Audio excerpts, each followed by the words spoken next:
You're watching BATV, bringing Brookline home.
Hello, I'm Karma Kitai, and I'm your host for Alivelihood, New Adventures as We Age. And today I'm going to introduce you to Peg Doyle. And Peg has had an interesting series of careers in her life. And at present, she is, we're going to call her a holistic nutritionist or holistic health coach. And we'll hear how she got there in a bit of a circuitous path, huh? Yes, it has been, Karma. So welcome Thank to you. Alivelihood, Peg. Thank you. It's a pleasure to be here. So I met you, I guess maybe it was last year when you were on a panel at the Life Planning Network. Yes. Which is kind of a pretty vibrant organization of people who provide all kinds of services to people over age 50, right? Yes. And you were that's talking right. about nutrition. Yes, it was a great day. We talked. There were three of us on the panel and talked about the benefits of exercise, the importance of nutrition, and also mindfulness. So it was a great time. I really enjoyed myself. Yeah, well, and I remember having learned quite a bit from you that day. Well, thank you. Yeah. It's kind of a passion of mine, so I'm always happy to have an audience to chat with about that topic. Yeah. So Peg, you say it's a passion of yours, but I know that you did other things in your life before you came here to nutrition, and you were in the IT world for a long time, right? Yes, I was in that field for 15 years, and that was a period of real growth for me in the sense of my prior career was fairly insular. I was in a very supportive environment of women nurturing children and nurturing one another. Early child development field, right? Yes. And so when I switched careers and started out in information technology, there were huge changes going on. I started right at the time of divestiture, which was a period where the government broke up the telephone companies. And so suddenly all corporations needed in-house support and expertise for managing their phone systems, where prior to that, everybody was supported by their local telephone company. And so it was a time of enormous growth in the field, and when I started, it was almost exclusively a man's field. So I earned my pay in that environment after being in a very nurturing environment prior to that. So how did you get into the IT field, though? That wasn't your training, was it? It wasn't, and I was looking for something in a different field, actually partly because I had gone through a divorce and really needed to earn a living, where prior to that I was working part-time in child development, and so income was important to me. I had a master's degree already, but the time that I was looking for a teaching job was right at the time we had a dip in population, so it was very difficult to get hired with a master's degree. So I thought I should really start looking at other fields and what might interest me. My brother was a researcher for Bell Labs, so he encouraged me to get into the field because it was really developing quite rapidly. So I went looking, and I was hired by the first company because I had had experience supervising people, and the hiring manager felt that I would learn the technology as I went along. So did you? Well, I combined it with on-the-job learning, as well as getting a certificate in telecom management at Northeastern, so I'd have some of the theoretical material behind what I was learning on site. So you said, though, that it's been a passion of yours to think about and work around nutrition and health. Yes. But back then, were you interested in that? You know, I always was, Karma, and in fact, way back when I was getting out of high school, I had thought about doing something related to health more in the dental area than the medical area. But my mom coaxed me into education. She was looking toward the future. The education days for us, huh? Yes. And so I thought it probably makes sense. I loved children, loved being around them, and so I went into that field. But whenever I picked up a Time magazine or a Newsweek, I always went to the medical area for the first articles of interest. So it had been an interest of mine for a long time. So you were in IT for quite a long time. Yes. And then how did things evolve to get you where you are today?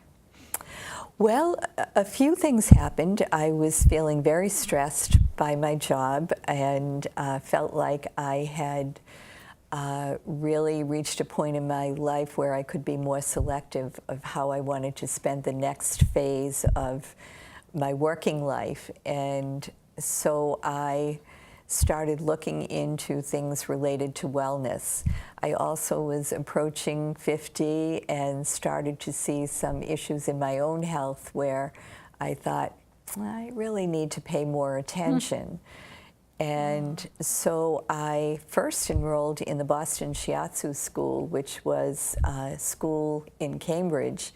So that's a kind of massage therapy? It's acupressure therapy, so it's different from massage, and it's connected with traditional Chinese medicine. So it uses the points. Yes, that it uses the points. acupuncture would use. Yep. And so I guess, really, as I say that, I got involved in medicine from the Eastern perspective more than the Western. And that's where I really developed my holistic approach to health and well-being. And did you use Shiatsu? Yes, and I still do. You still do? I still practice Shiatsu and also Reiki, which is an energy medicine for pain and anxiety, so I use that as well. So sometimes with my nutrition clients, I incorporate the body work. Not always, but it is an option for people. And both of those are hands-on They are. kind of body work, huh? They are. Well, so let's talk more about your current career. And why don't you talk about just how you define it, the kinds of people you serve? Well, I mentioned my own health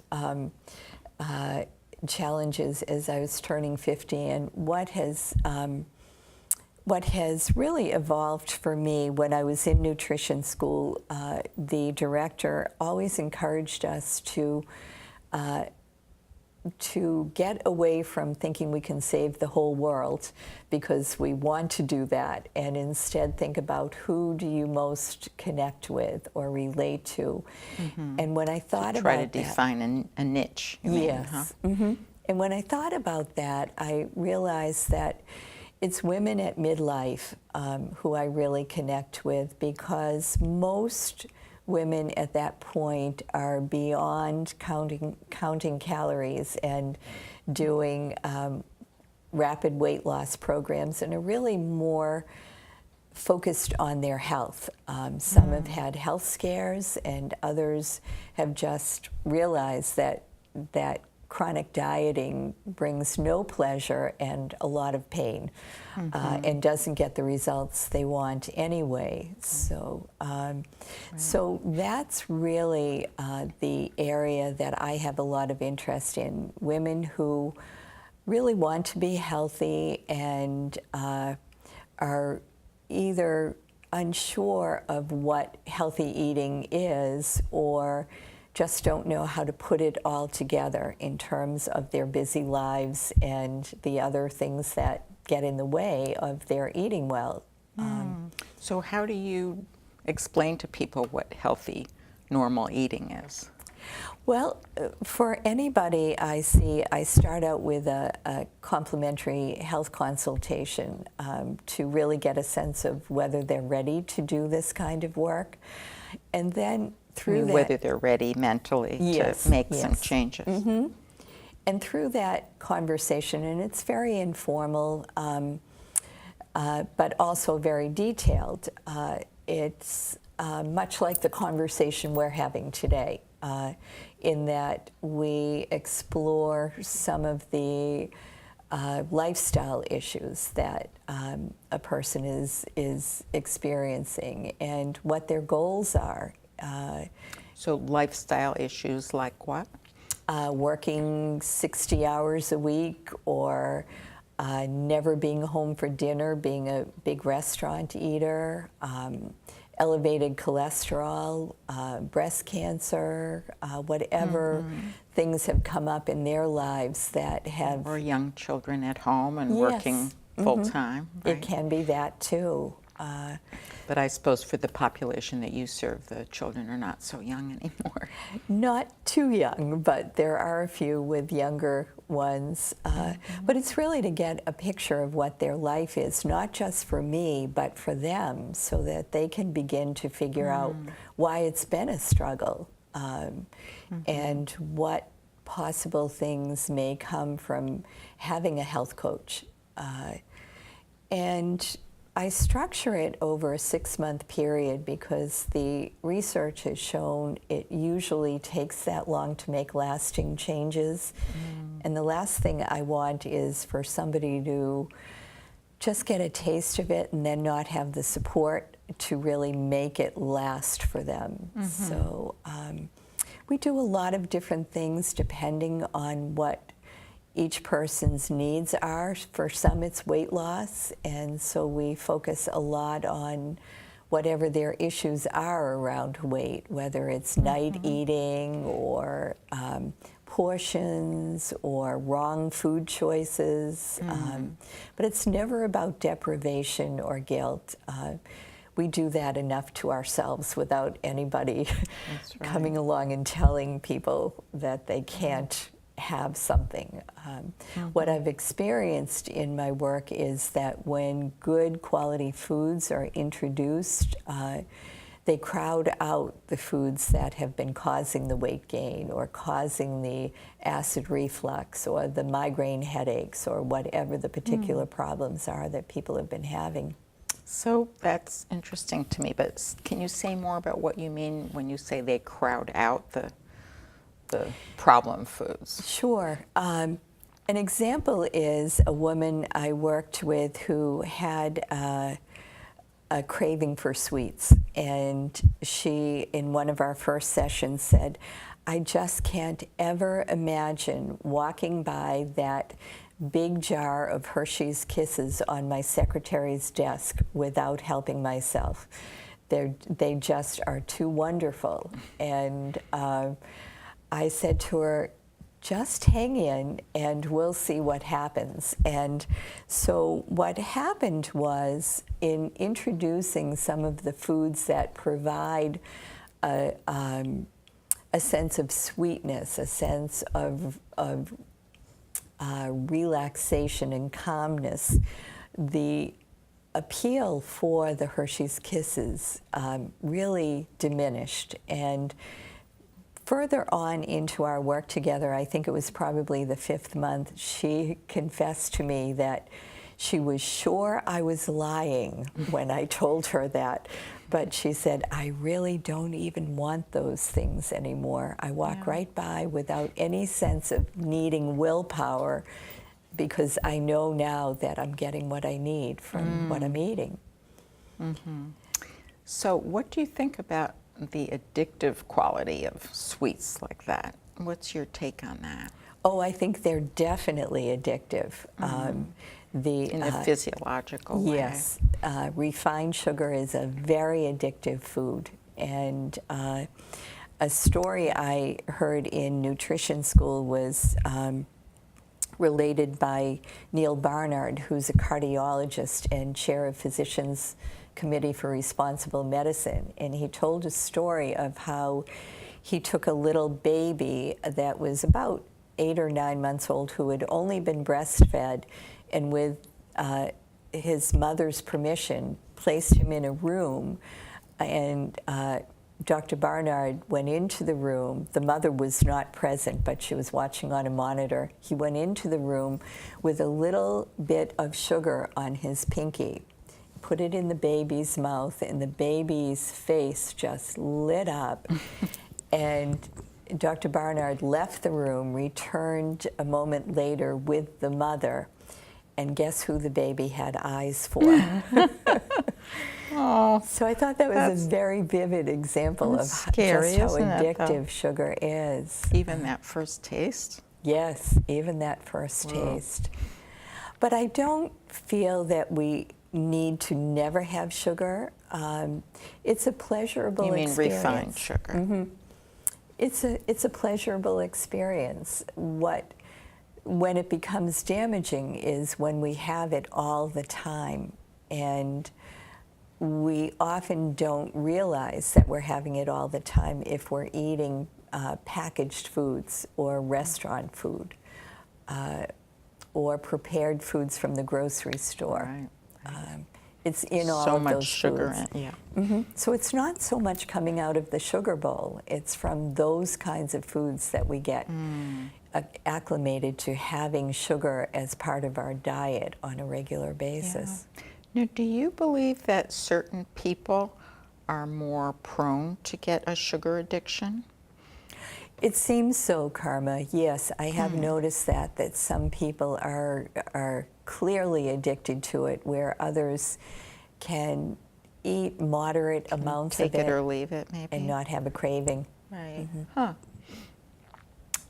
I don't know if I told you, but I have, over the years, have had a number of specialties in my practice as a life coach and also as a psychotherapist. But one of them, years ago, was working with people with eating disorders. Maybe I mentioned it. Yes, you did. And so I'm remembering, as you're talking, that one of the first training programs I was in was called the FACE program, an acronym for, I can't even remember what the acronym was now, but it was FACE, and I don't think it's still around, but I learned much of what you're talking about, and it was a long time ago, and people were not thinking about, normal eating and healthy eating in the same way at all as the FACE program was teaching. There was the food pyramid that we looked at, and lots of diet,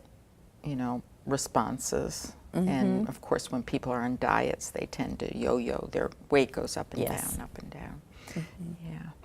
But just from my personal experience with sugar, I'm kind of curious about it because, you know, as you're bringing it up here, I grew up with a grandmother from Vienna, and she baked every day these luscious things, you know, from by hand. What do you call it? By hand?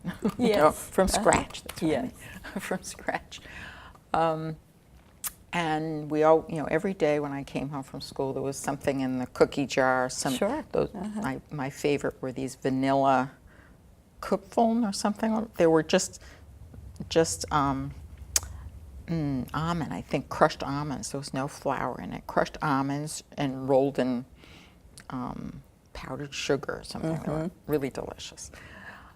So I ate that all the time as a kid. Yes. And I was a skinny kid. And then for years and years, once I got to my 20s, I wasn't interested in sugar at all, and I never had desserts. So that's why I was curious about your thinking about, you know, are some people more prone to it? Sort of like alcohol. You know, some people can drink moderately and they don't become alcoholics. Yes. But for some people, I think of it as almost like an allergic reaction. I totally agree with you, and that's a really interesting example of how you can.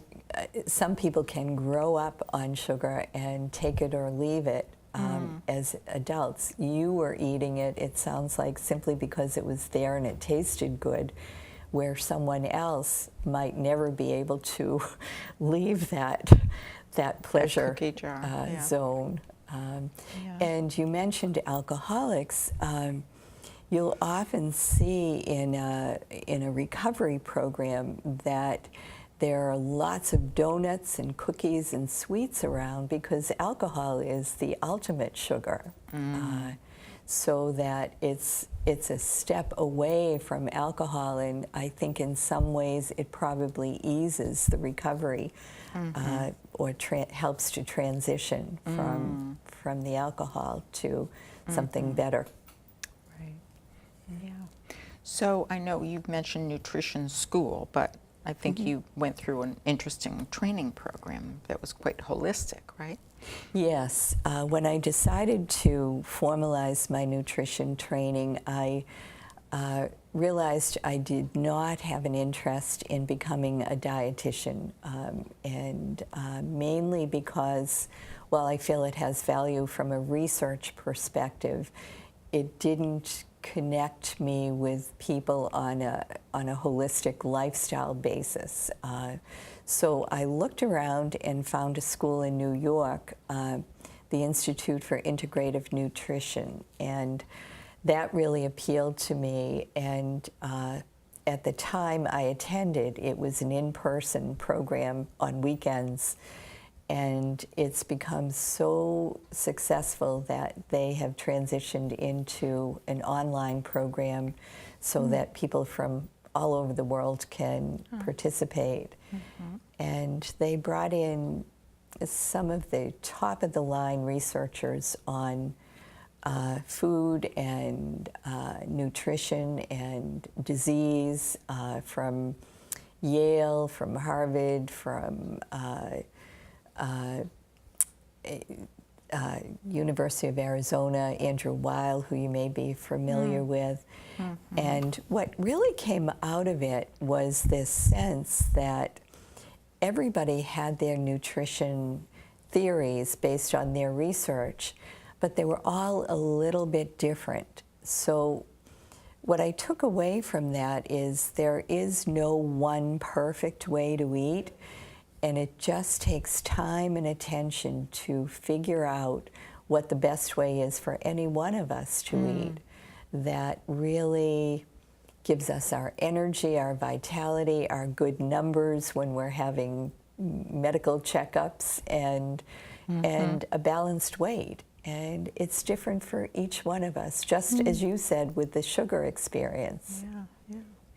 And of course, in terms of a holistic approach, we think about exercise as well, right? Absolutely, yes. And I know that you told me in your 30s and 40s you joined an adult soccer league, right? I did, yes.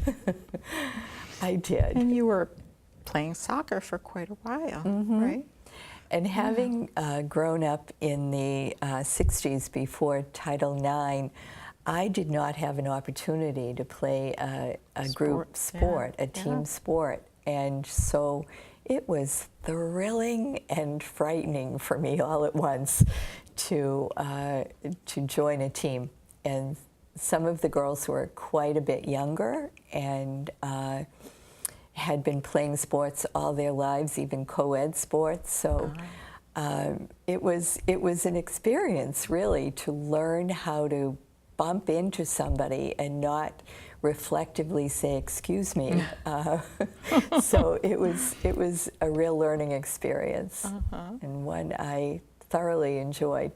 Right. And I think you said you took some of that learning experience with you into the IT world, right? I did. I felt in many ways that helped me understand the way men operate in the workplace. Being on a team, huh? Yes. Yeah. And then these days, though, you do more running and bicycling, you say? I right? do. I belong to a running club and participate in a few races every year. And in the warm weather, I bicycle at least once a week, always on the bike trails, so I don't have to pay attention to traffic. And I really enjoy that. Yeah, yeah. You know, before we stopped today, I'm remembering something you said to me when we talked before. I don't know if I can quote it exactly, but it was about obesity being related to malnutrition. And I was really struck by that. But I think it relates to what you were saying a little while ago about, you know, once you're exposed to nourishing foods, it crowds out the non-nourishing foods, right? It's so true, Karma. We think of malnutrition as people being terribly underfed, but it also applies to anyone who's eating excessive amounts of nutrient-deficient foods, the highly processed foods, the fast foods. There really aren't any nutrients in those foods. And sodas. Sodas, right? Sure.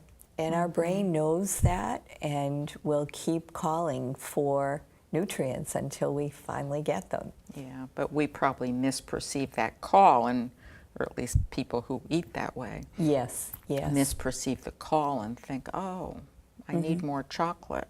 Yes. Or I need more soda or something, right? So I have a lot of compassion for people who are in that situation because it is not a lack of discipline. It's a real drive that needs to be shifted into something healthier with a lot of support because they're subjected to their own harsh judgments of their lack of discipline as they might see it, and also our culture. Yeah, absolutely. So it's hard for them. So even though our culture is so geared toward having so much junk in the stores and even in cafeteria lines in schools, right? Yes. Then there's another part of our culture that says you're supposed to be svelte. Yes, and everyone should be the same size. Yes, if you're not a size 6 or 8, there's something wrong with you, and nothing could be further than the truth. And I think some of the performers, the public people, can be great examples of what happens when you are harshly judging yourself or have an expectation that you need to be a certain size to be successful. We just have to listen to the right role models for that. Yeah, and of course Oprah, who was such a role model in so many ways for so many people. Yes. But she, of course, has had her struggles with weight. Yes, and sometimes I think when there's a public figure like that with struggles over weight, it can just be exacerbated by the constant attention to it instead of all the other wonderful aspects of her life. So that I've often said if women at the age of 80 could have back all the energy, mental energy that they put into weight loss for something else to do with their lives, it would be a much happier world. Well, that's a good note to end on then. Okay. Okay, well, thank you so much for being here. And I'm very interested in nutrition, as you can see. And Yes. I'm glad to talk with you And you know about a it. lot about it, Karma. So thank you. Okay. And join us next time. It probably won't be till the fall, though, when we have a new show on A Livelihood, New Adventures as We Age.